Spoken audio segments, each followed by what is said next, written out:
The radius of a cone is 3 centimeter and vertical height is 4 centimeter. Find the area of the curved surface. So given क्या है हमारा, given है radius 3 centimetre, height है हमारा 4 centimetre, तो हमारा formula क्या होगा, curve surface area of cone pi R L. तो इस क्वेश्चन में हमें रेडियस दिया है और हाइट दिया है, तो हमारे फॉर्मूला में क्या है, पाई आर एल है, एल हमें नहीं दिया, तो हम लोग एल फाइंड करेंगे। एल क्या होता है हमारा, एल होता है हमारा स्लैंट हाइट। तो एल का फॉर्मूला क्या होता है, L square equal to H square plus R square. H की वैल्यू हमें ऊपर दी है 4 सेंटीमीटर स्क्वायर और आर की वैल्यू है 3 सेंटीमीटर। तो एल हमारा कितना आ जाएगा, स्लैंट हाइट हमारा कितना आ जाएगा बताओ, 5 सेंटीमीटर आ जाएगा। Then curve surface area of cone होता है पाई आर एल। पाई की वैल्यू हम लोग 22/7 रखे हैं, रेडियस 3 है और एल आया था हमारा 5, तो कितना आ गया 330/7 सेंटीमीटर स्क्वायर। जब इसको हम लोग डिवाइड करेंगे तो आएगा हमारा 47.14 सेंटीमीटर स्क्वायर। ये हमारा आंसर आएगा। ये हमारा बेसिक क्वेश्चन है। फिर सेकेंड इंपॉर्टेंट हमारा क्वेश्चन है, the radius and slant height of a cone are in the ratio of 4:7 if its curved surface area is 792 centimeter square. Find its radius. Use pi equal to 22/7. ये question क्या है, इस question में हमें क्या क्या दिया है, हमें रेशियो दिया है किसका, रेडियस का एंड स्लैंट हाइट का, कितना 4:7। देन कर्व सरफेस एरिया हमारा दिया है 792, मतलब पाई आर एल हमारा कितना है 792। फाइंड क्या करना है, फाइंड इट्स रेडियस। हमें क्या फाइंड करना है, रेडियस। तो देखो जैसे r/l इक्वल टू, यहाँ r/l इक्वल टू क्या होता है 4/7, हम लोग रेशियो में लिख लिए। Curve surface area of cone कितना है 792 centimetre square. Curve surface area equal to pi R L equal to 792 centimetre square. So 792 equal to 22/7 into 4x into 7x। इसको हम लोग x ले लिए हैं, किसको, हम लोग x ले लिए हैं। तो 792 इक्वल टू कितना, ये 7 से 7 ये कट गया, ये 4 है और यहाँ x है, तो टोटल क्या आ गया 792 equal to 22 into 4x square. So x square equal to 792/88। तो x स्क्वायर कितना आता है हमारा 9, तो x आएगा 3, x आ गया हमारा 3। तो यहाँ से हमारा आ गया 4x equal to 4 into 12 centimetre और 7x 7 into 3 21 centimetre. Slant height और रेडियस यहाँ से हमारा आ गया। Then we are going to question number 3। Question number 3 क्या है, the circumference of the base of a 10 meter height conical tent is 44 meter.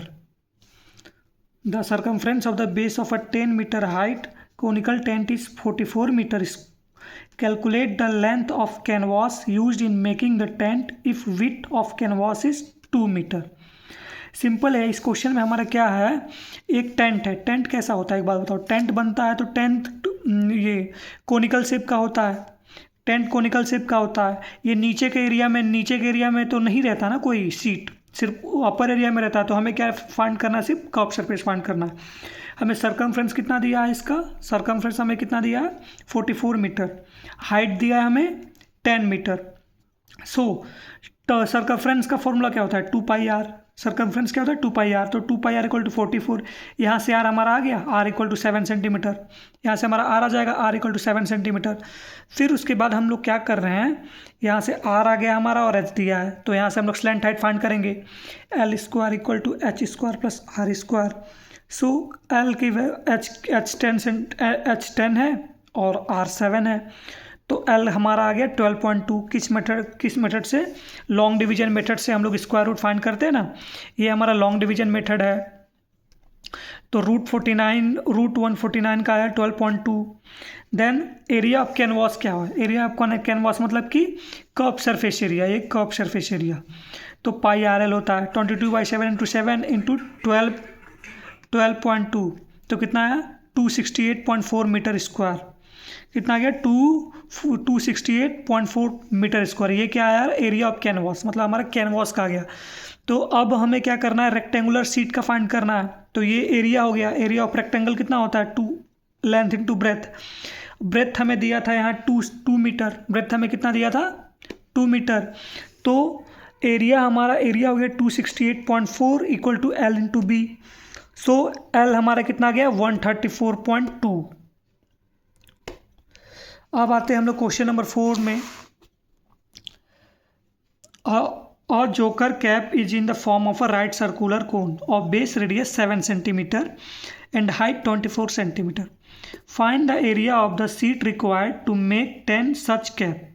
मतलब जोकर कैप है, तो इसमें भी सेम क्वेश्चन, ये टेंट वाला जो है, टेंट वाला हम लोग क्वेश्चन किए ना, सेम उसी की तरह ये भी क्वेश्चन है। इसमें क्या है, जैसे जोकर कैप होता है तो वो कौन सा एरिया होता है, सिर्फ बाहर का, मतलब एक कर्व सरफेस एरिया। इस एरिया में तो कुछ होता नहीं है, इस एरिया को बनाने में तो लगेगा नहीं कुछ, क्योंकि खाली स्पेस रहता है।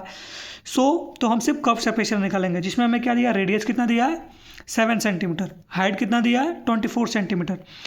तो हम लोग यहाँ से स्लैंट हाइट निकाल लेंगे। स्लैंट हाइट का फॉर्मूला क्या होता है, L square equal to H square plus R square. H की वैल्यू है 24 और आर की वैल्यू है 7, तो 24 का स्क्वायर कितना होता है 576 और 7 का 49, तो एल यहाँ से आ गया हमारा कितना 25। एल कितना आ गया 25। एल को क्या बोलते हैं हम लोग, slant height. So area of seat required, अब क्या एरिया ऑफ सीट रिक्वायर्ड, कितना हमें जोकर कैप बनाना है 10 कैप बनाना है। कितने कैप बनाना है 10।